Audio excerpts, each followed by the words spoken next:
โอเคมาพี่น้องมาเข้าเรื่องเลยพอดีบริพาพ่อสร้างเพิ่นมาเบิงเฮือนมาเบิงหม่องสิเฮ็ดเฮือนแล้วก็สิเฮ็ดห้องน้ำเนาะให้น้องๆกับพร้าเฮานี่แหละน้องๆที่เพิ่นอยู่นี่แก้ประชานี้ มาอยู่ใกล้ประชาได้พอไอ้บัดนี้โอ้ยแคมกันเลยได้ทั้งได้กันใครจะบ่ได้อยู่หลายคืนเนาะใช้ผู้นี้แหละเนาะสบายดีครับสบายดีแค่นี้ลูกสบายดีสบายดีเจ้าพากันเห็นยังแดงปลุกปลอยแทนปากนี่บอกทาลิปสติกชอบแตกว่ะหนาวเนาะเบิ่งอันนี้ไม่กันอันนี้แหละเสาเขาสั่งมาซ้ำกันแรกกับเพื่อนบุญทวี9 ต้นเอาว่าเรื่องเฮือนก่อนเดี๋ยวจังสิไปห้องน้ำพี่น้องเสา9 ต้นเพื่อนครบหมดเลยดิครบหมดแล้วและสถานที่ตั้งหันเดี๋ยวให้มิตุพามาเบิ่งมาพี่มิตุมองตั้งหันนะว่าระวังใดเลยไปมองใดจังใด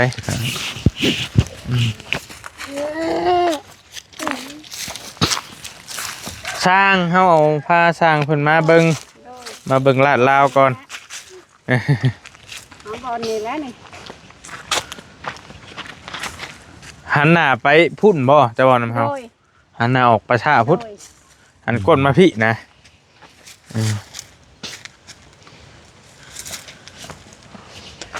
และเบิ่งสามมองสุดท้ายมันหั่นนะเมตุมองได้กะว่าต้องไม้ข้างนี้บัดมือครึ่งพุ่นแล้วจังว่ากันเนาะบัดครึ่งมันยังครึ่งนี้เอาตะขาบางคำเนี่ยมาพี่โอเคอยู่ทางนั้นมันก็ค่อยแห้งเราปรับดินได้หดน้ำหดยังแล้วสูบน้ำมาหดปรับหดไว้ให้มันชุ่มๆนะมันก็บ่ได้ว่าอันนั้นพอปานใดเนาะแข็งปานใดคันลงพื้นแล้วแข็งคือขุดอันนั้นเจ็ดพาเดียนมาน้ำไว้เพราะเรื่องข้อยนะมิตุข้อยเด้พอพื้นเรื่องข้อยเรื่องเพียงนะแต่ได้อยู่นี่อันนี้มานี่ไปฮะแต่เอาชิมจกบ่เถิกบ่โพนบ่เพ้นนำนะให้ปรับให้มันเพียงกันนะขนาดถ้าว่าจะเฮ็ดหั่น6x7โอ้ขนาดสิเฮ็ดเฮือนหั่น6x7 เมตรเสา9 ต้นก่อนนะ6 เมตรคูณ7 เมตรเนาะโดยกว้างเลย6 เมตรแม่นแหละยาวเลย7 เมตรยาวเลย7 เมตรทั้งกว้างละ6 เมตรก็มันสิได้อยู่2 ห้อง3 ห้องกันเฮ็ดคือเฮือนบุญทวีนะสิก่อทั้งหน้าอีกฉะนั้นก็ได้อยู่3 ห้องและ4ทั้งตัวโถงแม่นอยู่บ่มันบ่แม่นบ่ได้เด้เนาะ9 ต้นบ่ก็ได้เดี๋ยวไล่กัน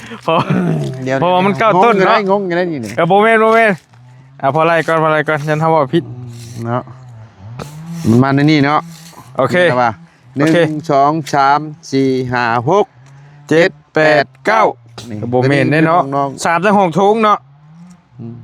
แม่นเดี๋ยวสิเฮ็ดชิมเงิบแล้วบ่มีเกยบ่มีทางเข้าบ่อันนี้ก็เช้านี่จุดใจกลางมันแบบเพื่อนพอช่างนี่แหละนี่นะแบบนี้แหละเพื่อนพอช่างนี่มันสีและสิก่ออยู่นี่อีกห้องนึงอันนี้เป็นคือเฮือนบุญทวีนะตัวนี้ทางป้าไปทางไหนอันเดียวห้องเขาอันนี้ห้องเขาตัวนี้ห้องตัวนี้ห้องนึงเป็น2 ห้องเนาะ2 ห้องอีกห้องทั้งห้องเขาห้อง3ทั้งห้องเขานี่ตัวนี้บน2 ห้องเรียงกันแม่นแหละอันนี้มองลิ้น3 ห้องคือกัน3 ห้องถึกแล้วโอเคแล้วว่าผิดหน่อยนึง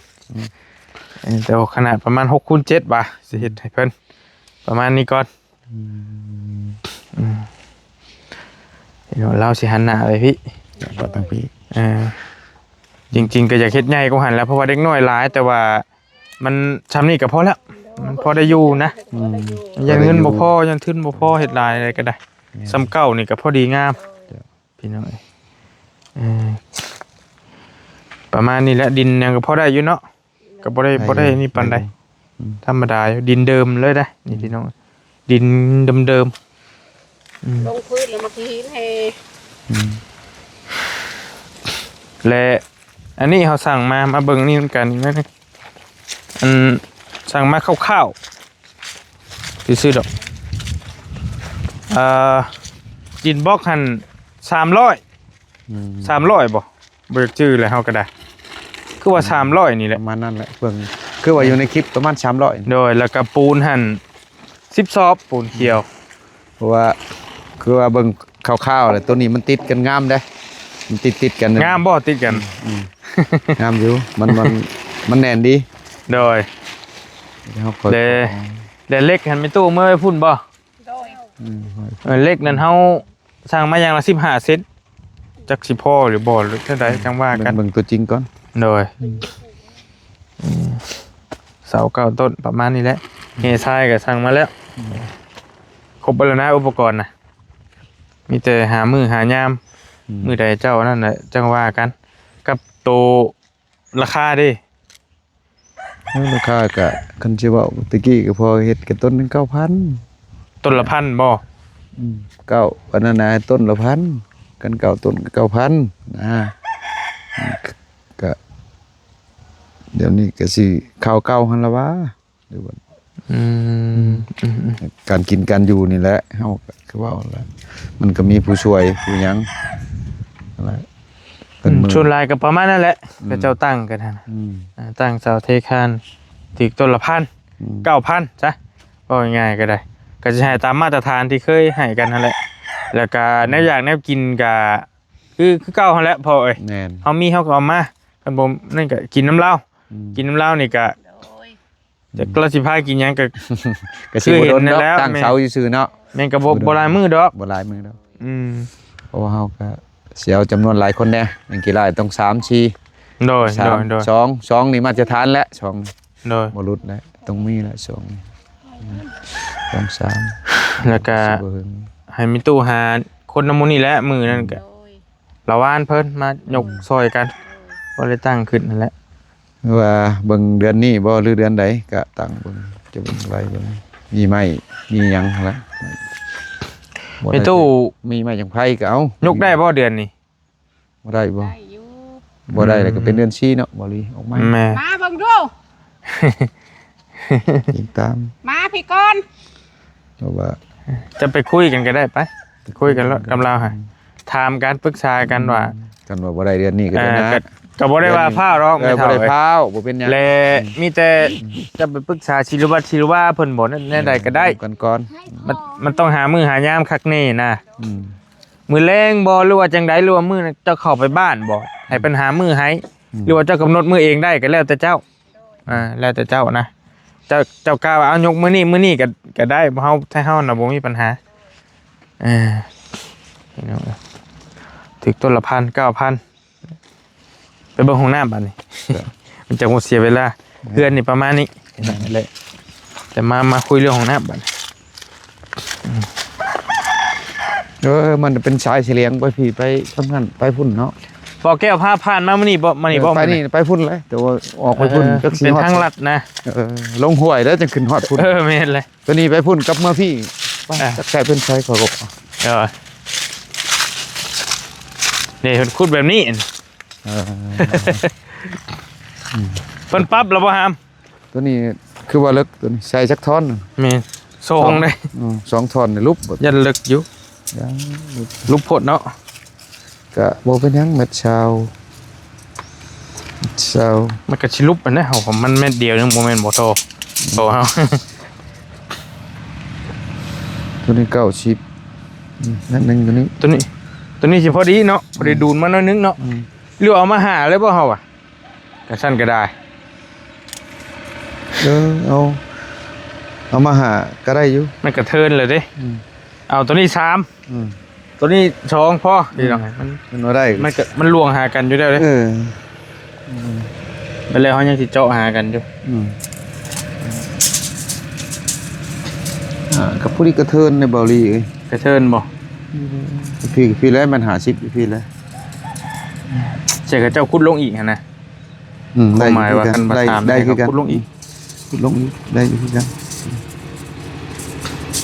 พอจะมาเชาะใหม่ถึงจะมาเชาะใหม่แล้ววะฮะเชาะใหม่แล้ว กะมันหล้มได้อยู่คน สิได้อยู่แล้วบ่ได้ใหญ่ปานใด 100ได้แล้วจัง แต่ผู้เอ้ยเพิ่นหันเพิ่นอยากให้เฮ็ดห้องน้ำนี่ก่อน อ๋อ พอได้ให้ชุมเจ้าเขาเพิ่นว่าหั่นน่ะ ปัดมาเฮ็ดเรือน ครบมาเลยก็ ใหญ่มากเลยก็พอได้เขา แม่พอได้อาบน้ำมันก็สบายเห็นนะผู้คนซอยฮะเพิ่นว่าจังซั่นประมาณนั้น ตัวนี้เพิ่นว่าจังให้ใช้เอาลงอีกบ่ว่าเอาใส่3ท่อน ตะกี้เฮาว่าสิใช้สีแต่ว่ามันกระเทินเลยยันว่ามันเลิกไปเลย เม็ดเช้านี่ยังก็30เซนของ40 50เดือนนี่เอาลงอีกน้อย จะเซาะแล้วบ่ตุจะเซาะใหม่เบิดแล้วบ่ เจาะใหม่แล้ว อีได้อีแล้ว ตัวนี้ก็เจาะให้มันช็อตกันได้แหละบัด เจาะอันแล้วอะไร จุดอยู่นี้จุดอยู่นี้จุดอยู่นี้ เด็กน้อยเอาเสียมซื่อแล้ว เสาะเข้า มาทาง บัดนั้นแล้วก็คันว่าบ่อยังให้มันห่างกันซำนี้ก็ลงอยู่ไกลกันคุมมาจมมันจังลวงหากัน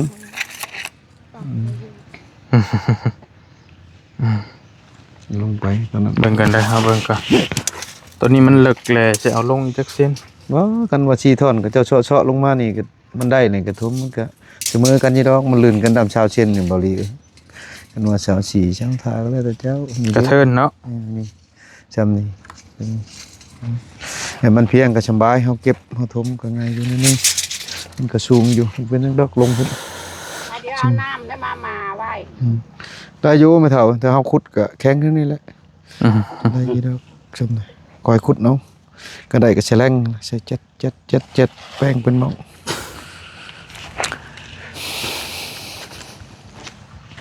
ไก่ต้นไม้ใช่ไหมนี่เนาะ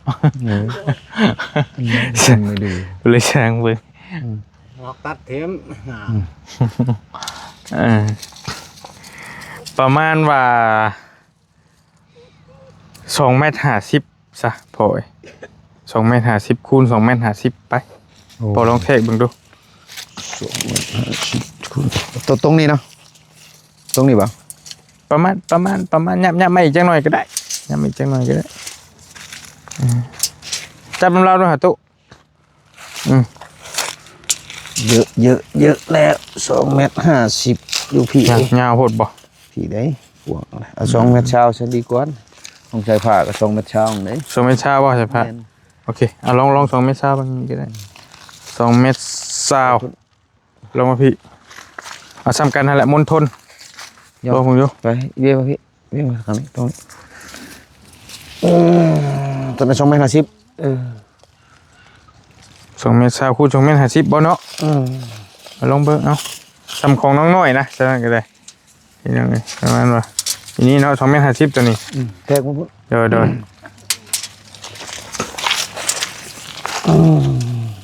ไปเอาบล็อกมาให้อายุสัก3-4ก้อน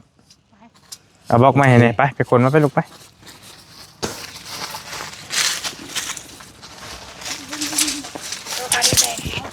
อยู่พี่ตรงพี่เด้2.50 เมตร2.50 เมตร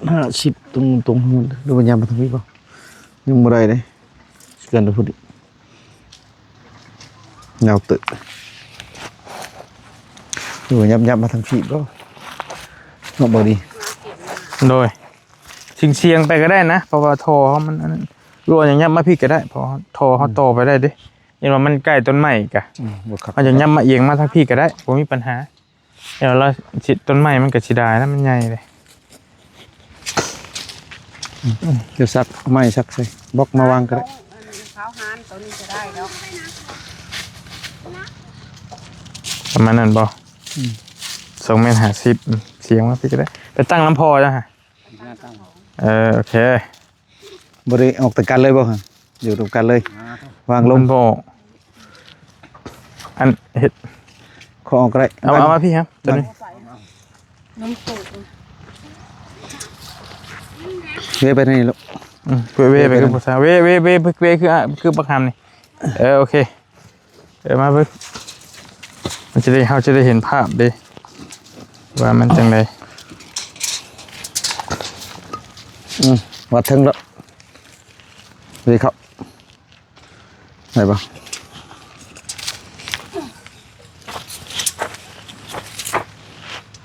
ก็แล้วก็ เอาอีกน้ำก้อนหนึ่ง เชิงมัด พี่เอามาพี่มาเจครับพี่อยากได้เห็นมันวาง4เจ โอเคเอามาเป็น CJ นะอยากฮู้ประมาณนี้นะ วางนี่มาพี่ โอเค ออกไปพี่โบเว้ตรงๆพี่ ไม่ค่ะดิบ นี่ตามบล็อกนี่เอาตามบล็อก ชื่อกันอะไรประตู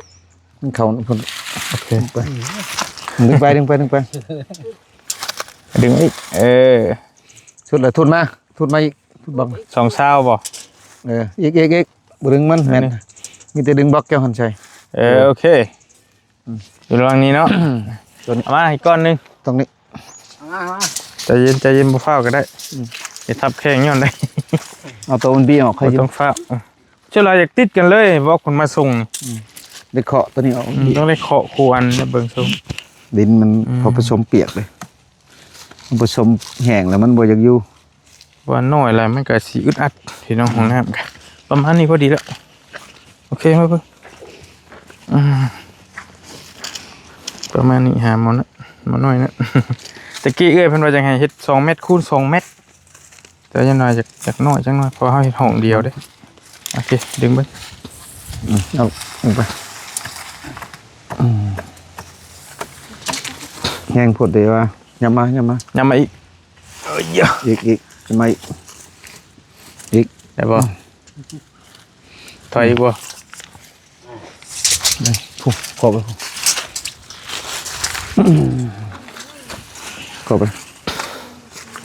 ตัวหลัง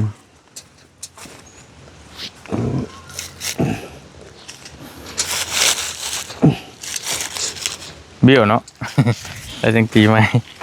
กะ เลยเนาะเบี้ยเด็กแปลงใหม่อีก ประมาณการ แซงก่อนแล้ว โอเคพอดีแล้วพอดีเข้าพอดีอาบ2 เมตร20คูณ2 เมตร50โอเค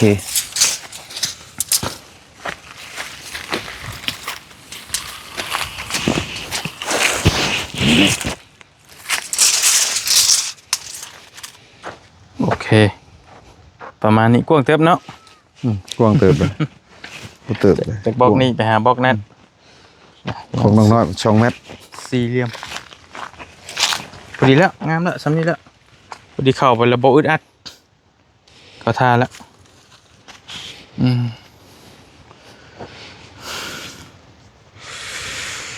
เลยเฮาสิก่อซื่อๆก่อไอ้ตัวนี้บ่ได้โบกก็เลยมุงหลังคาปิดโถชักโครกปิดบานประตูแค่นั้นแหละสิเอาเป็นประตูยางคือเก่าหั่นแหละเป็นประตูยางประมาณเดือนท่าบุญทวีหั่นแหละซ้ำเก่าฮะ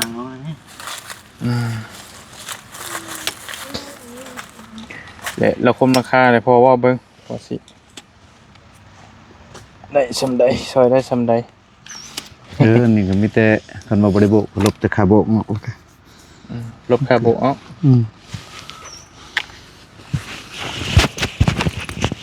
เอาลบเบิ้งโบกเจ้าลายเป็นเจ้าลายเบิ้ง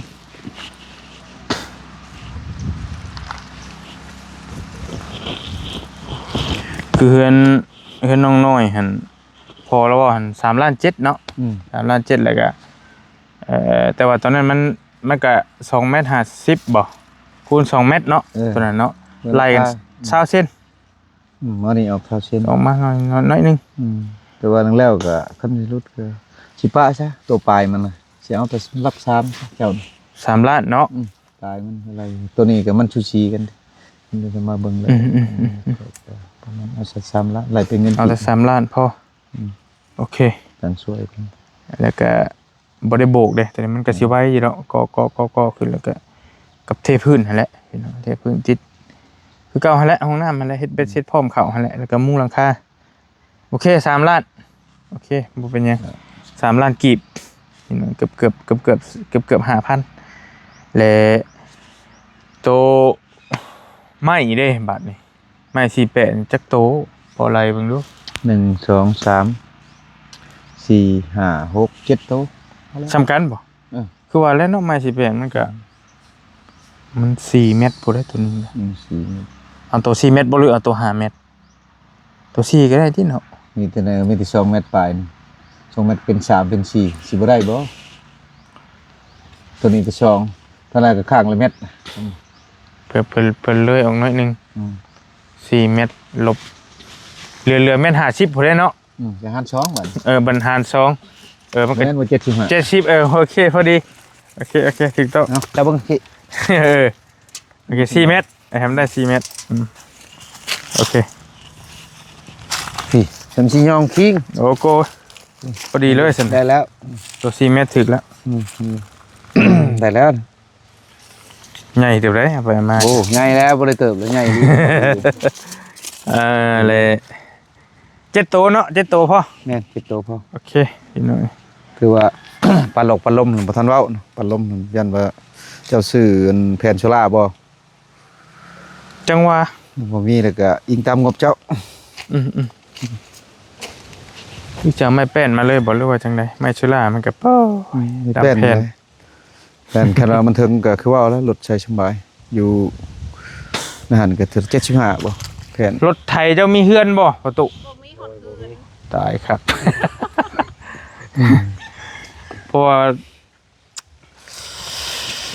ท่อแป๊บท่ออย่างนั้นรถเฮามันก็ใส่แล้วแต่มันถึงขึ้นหะหลังคานึกถึกตัวนั้นก็ แป๊บเท่าใดแป๊บนะ อันเขียนไปนำรถหมด ท่อพี่ร้อยดิท่อร้อย มาจากกระแทกเนาะแทกก็ตัด เอา เนาะ ติ ตัดครึ่งยาวไปแล้ว ไม่ชีเป็ด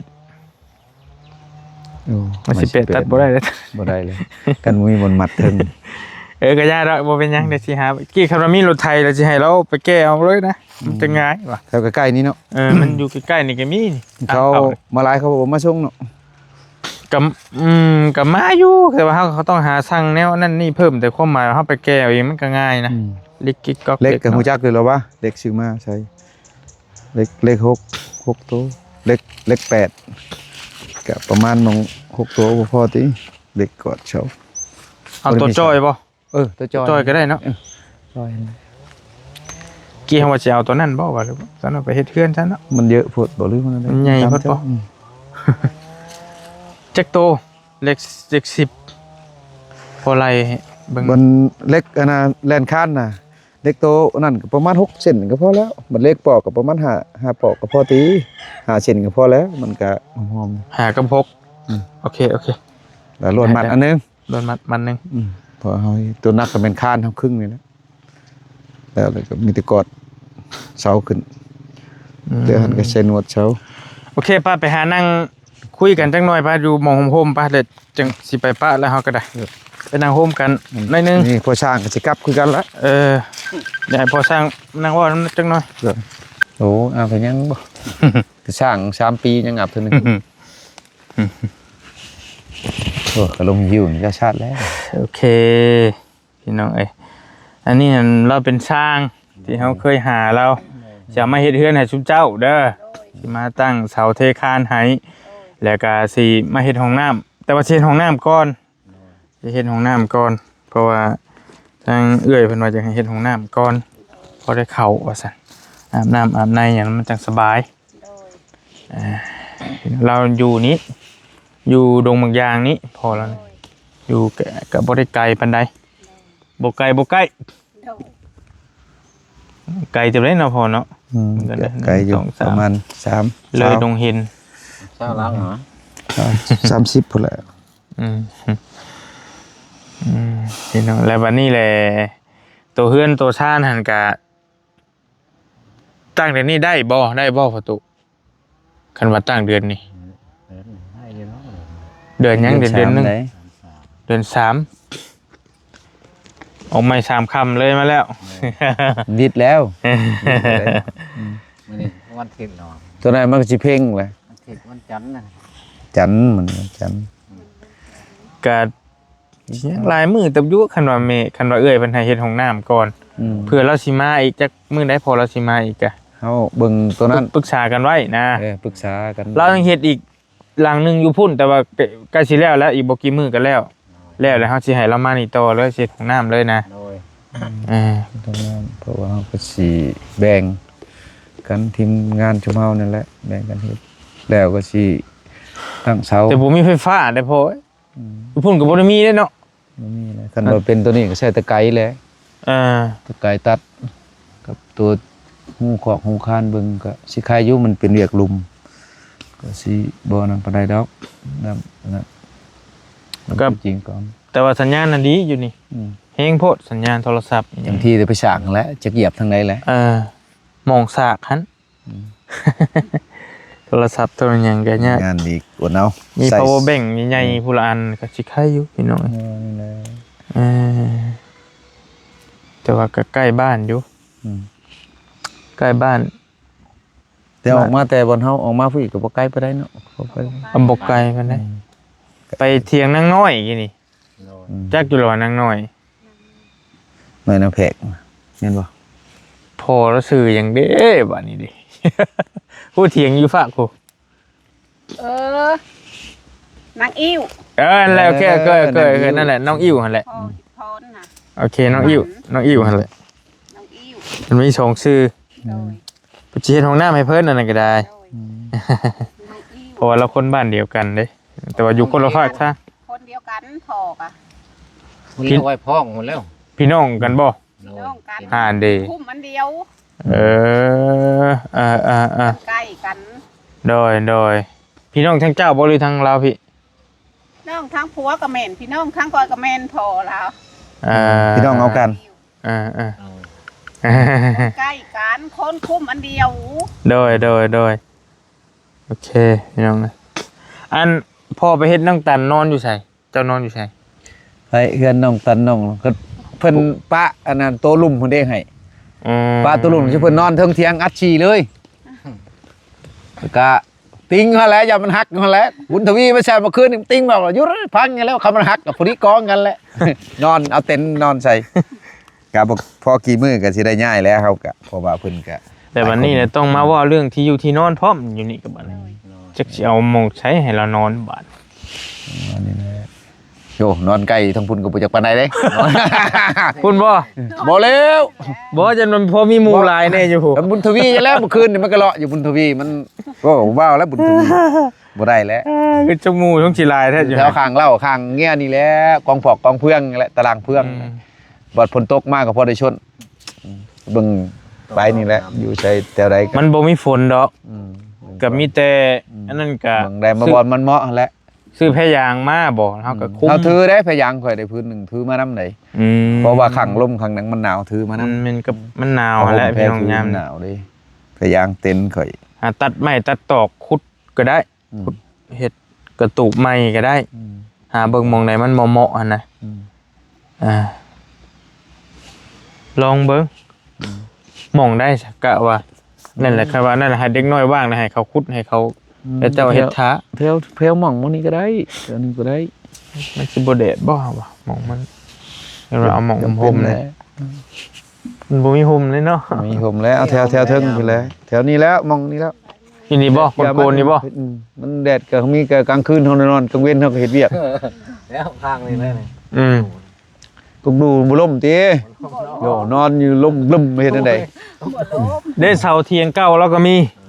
โอ้ยมันสูงโพดเบาลีเอ้ย เฮาก็คั่นเอาคั่นทางกลางเอาดึงเอานะ แบบธรรมชาติแล้วนะนอนเดินก็ได้แล้วนะ ว่าดอก คอยมื้อนี้คอยอยากไปเฮือนน้องอึ่งน้องตันคอยสินอนน้ำขี้ไผ่โลดเราบ่ให้นอนได้หั่นไดเราว่าบ่นอนเราว่าคันฉันคอยอยากนอนเด้เตียงโอ้ยโอเคแล้วเตียง ก็มีเลยยก เตียงก็เจ้าซื้อมาให้บ่เสร็จเอามาเฮียงกัน แล้วขุดอัน คุณรักขึ้นบัดนี้ 4อัน นี่ เอาเพชรตังมาคุมนอนได้แล้ว นั่นแหละ ได้ใบวิกใบเว้ยมันตัดก็ได้ดอกไม้นะเห็ดเสา เตรียมเฮ็ด มือ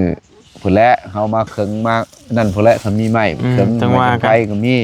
บัดนี้ตัวสิย่ออีกต้องเจ้าเข้าไปหาคนหาหยังอีกหาหยังดนอยู่เนาะสร้างแผนไว้เนาะบ่ลีเนาะก็เบิ่งก่อนยิงตาม ก้าวว่าแล้วห้องน้ำนะ อย่าจังว่า เพิ่นว่ายังให้ห้องน้ำแล้วก่อนตามเพิ่นว่าเด้หรือว่ากันเจ้าหามือหายามมันก้าวว่าได้มันงามนะเฮายกก่อนก็ได้ ยกก็ได้มาเคิง แล้วจังเฮาไปเฮ็ดห้องน้ำก็ได้ ยกเอามือมันสินะความหมายว่าก็ลองเจ้าลองคุยกันเบิ่งเพิ่นว่ามือใดงามมือใดอันนั้น และมือวันชุกนี่แหละ โอ้ จุก ใกล้บ่ มันโจ้โห บ่ได้ มื้อนี้วันหยังวันจันทร์มื้อนี้ ยันมันคาน เบิ่งกันเด้อจันทร์คานพุธพฤหัสศุกร์ มันก็คือว่าหลีกมือใหม่ใช่บ่ได้บ่แม่นครับเราบ่เจ้าไปหาอาจารย์เจ้าก่อนมันแม่นเว้าได้คันบ่แม่นอาจารย์นักข่อยนี่เขาวันชุกร์เลยมันเป็นวันไผวันพระพุทธเจ้าเพิ่นเสียชีวิตมื้อนั้นเพิ่นวางเพลิงเจ้าสังเกตเมืองไผนี่คันใหม่วันชุกร์เลยไม่ดิบไม่หยังก็บ่แม่นเว้าดอกบ่แม่นข่อยเป็นอาจารย์เด้อตามเพิ่นเว้าวันอื่นหลีกได้อยู่ แต่ว่าแล้วแต่เจ้ามักดอก ว่าแต่เจ้าเว้าซื่อๆดอก เกี่ยวกัน ปรึษากันบ่เกี่ยว คันวันศุกร์นี่ กันบ่ทันก็ ทันอยู่บ่เนาะ จังว่า มันโจหลาย เจ้าพิจารณาคงหาคนไม่ตอกขอกตายอีก อืม เบิ่งก่อนวันศุกร์หรือเป็นบัดนี้จะค้ำบัด มื้อนี้จะค่ำมื้อนี้จะค่ำไหมเฒ่า เก้าบ่หรือบ่เก้าก็ บอกมาเช่า ที่กองเช้านั่นก็8 แปดครับ 7 8 มื้อนี้8ค่ำบ่ เอาเบิ่ง อืม วันที่16เขา7จะ8จะ9 30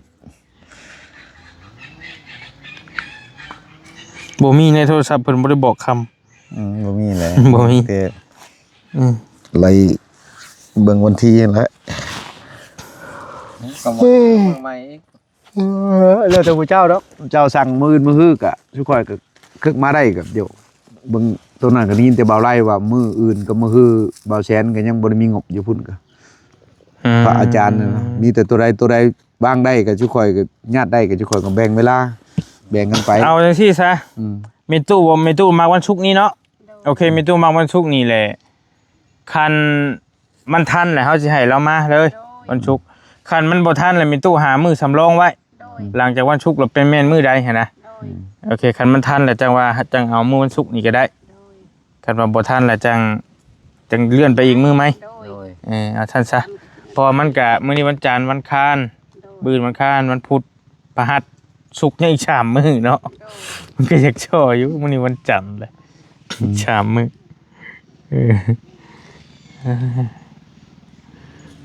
ต้องมีไม้แบบไม้อันนั้นอีกปะตัวเทคานก็ถ้าบ่ได้มีซ้ำ เอาได้ง่ายเลย มีอยู่ว่าไม่เป็นเดี๋ยวนี้มีอยู่ว่าไม่เป็น โดยเป็นห่างกัน ได้บ่ว่าเป็นกบฟ้า ไอ้เนาะ ปกติคานและไม่ มันกี่ลายก็6แผ่น8แผ่นพุ่นแล้วขึ้นมือ ใหม่ คันว่า ใหม่ คันคงไป ไปเฮือนรถ ก็บ่ไปยังเอามาใช้ก่อนดิซื้อมาเทคานดิซื้อคันมีแล้วก็แล้วไปเฮาจังบ่ได้ซื้อไม้นะซื้อมันก็หัวแสนบายไปได้ไม่เป็น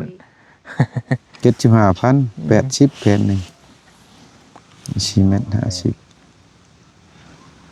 คันมีบ่อยู่ไสพอยืมได้อยู่ไสก็จังว่ากัน หามาไว้แล้วแหละ โดย เตรียมไว้โลดตู้เอ้ยมันจังง่ายฮอดมือมันแล้วจังหึมหับโลดโบย่างไปเลยแล้ว9ต้นหนึ่งแต่ว่ามัน นักแต่วิซิโนหลายคนยกอันตรายอีกได้กันว่านั่นกัน มันสูงไง มันต้องคอยเนี่ยกันว่าเราได้ยกมือวันศุกร์หรือวันพฤหัสจะต้องมาเตรียมไว้แล้วนี่เนาะ เนี่ย ต้องมาคุดคุมคึงอย่างไว้แล้วนี่อีกนี่ลองเบิ้งกันนั่นกันญาติเวลามาพี่ก่อนก็ได้ แล้วให้น้องๆเพิ่นขุดซอยเจ้าไม้แหละให้เด็กน้อยขุดซอยกันจังไว้สับมีเด็กน้อยหลายอยู่หลายแห่งหลายตัวนี้แห่งหลายกว่าบุญทวีมันบอกง่ายอยู่ทั้งพี่แก ไปนั่นแหล้วพอสร้างเอ้ยมันจังบ่เสียเวลาเจ้าอันใดก็ได้ขอบใจหลายๆนั่นเด้อประตูเป็นตู้เด้อไปจังว่ากัน อยู่ดีมีแฮงเด้อหามเด้อ ทางไกลคือกัน เมื่อลงเห็นบ่ แม่นเมื่อต้องเห็นเลยเมื่อเอาเครื่องแพร่พาไปช่างเพิ่นก็บ่ได้เอามาบุญทวีก็ไปสิเมื่อหากินเมื่อให้เพิ่นแน่ให้เพิ่นท่าอยู่พุ่นจักสิได้จักน้ำแล้ว โอเค ก่อน คันมาพี่ก็สิได้บุญทวีมาคือเก่าแต่ว่า แม่น โอเค แล้วก็ โอเค เบิ่งคันมีหมู่อยู่บ้านยังบ้านนาเอื้องบ่คันว่าผู้เฒ่าน่ะเพิ่นมาช่วยเฮ็ดเจือกคันว่าเพิ่นมาเพิ่นตัวก็อย่าเพิ่นผมบ่ได้ว่าหยังดอกบุญทวีก็มาช่วยแล้วก็คันเรียกหลายอีหลีก็ว่าหมู่สิขึ้นมา2คนก็เบิ่งก่อน พอไหมเนี่ย เด้อจะเพิ่นนะ โอเคอันพอวนมาพี่เนี่ยขับรถมาจะเอาขนมแปะไว้ ตะกร้าสิให้ขนมมาให้กิน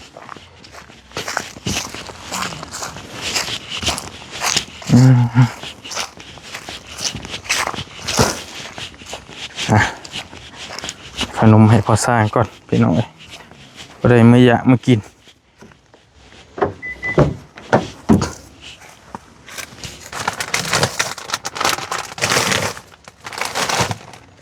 ใช้ตัวใดให้เรา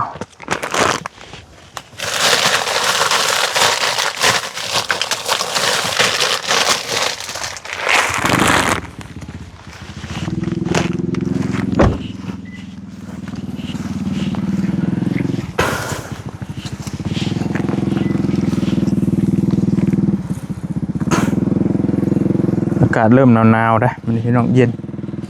จ่อยๆแล้ว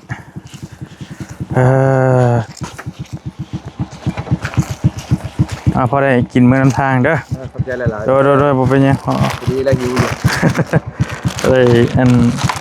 เกี่ยวมือน้ำทางโอเคแล้วจังว่ากันได้สิโทรหาเด้อเจ้าขอบใจพี่น้องมีแต่คุยน้ำพอสร้างแล้วเรียบร้อยบริก็ได้ห้องน้ำเราเอา3 ล้านห้าโมเมนต์เราเอา3 ล้านทวดก็มุ้งหลังคาแล้วก็เทพื้นอย่างละพร้อมเข้าหั่นแหละเอาว่าสั้นๆแล้วก็ตัวเฮือนเราต้นละพันบาทก็เป็น9,000พี่น้องเนาะอาหารการอยู่การกินก็ซ้ำเฮามีคือตะเก้าหั่นแหละคือเฮือนบุญทวีนั่นแหละเฮามีเฮาก็ซื้อมาฝากแต่ว่าตั้งเสาเทค่ามันก็บ่เฮิงปานใดพี่น้องเรา4-5 มื้อไป5 มื้อหรืออาทิตย์นึงอย่างเฮิงค่อยเฮ็ดไปอันใดก็ได้เนาะพี่น้องเนาะเอาทั้งนี้ทั้งนั้นก็ต้องขอขอบใจหลายๆพ่อแม่พี่น้องเบิดทุกคนที่ติดตามแล้วก็ฮักแพงเนาะทางทีมงานเฮาเบิดทุกคนแล้วก็ขอบใจผู้ใหญ่ใจดีเบิดทุกคนที่อุปถัมภ์ค้ำชูน้องๆน้อยกำพร้าเพิ่นนี้เนาะพี่น้องเนาะกำลังสิเฮ็ดห้องน้ำให้เพิ่นเด้อพี่น้องเด้อแล้วก็ตั้งเสาเทคานงบน้ำบริน่ะมีประมาณนี้มีประมาณตั้งเสาเทคานพออยู่แล้วก็เฮ็ดห้องน้ำนั่นพออยู่แต่ว่าขั้นตอนต่อไปยังบ่มีเนาะแล้วก็สิได้เอาน้องบุญทวีมาเฮ็ดนำเพราะว่ามันเป็นข้อดีหลายอย่างได้ซอยน้องบุญทวีได้ซอยพอสร้างแล้วนำนี่เลยมีรายได้เกื้อกูลอุดหนุนกันไปนะพี่น้องเนาะไปแล้วจังว่ากันอยู่ดีมีแห้งพี่น้องโชคมาร่ำรวยเนาะบ๊ายบายเจอกันใหม่คลิปหน้าสำหรับคลิปนี้ไปแล้วสวัสดีพี่น้องโดย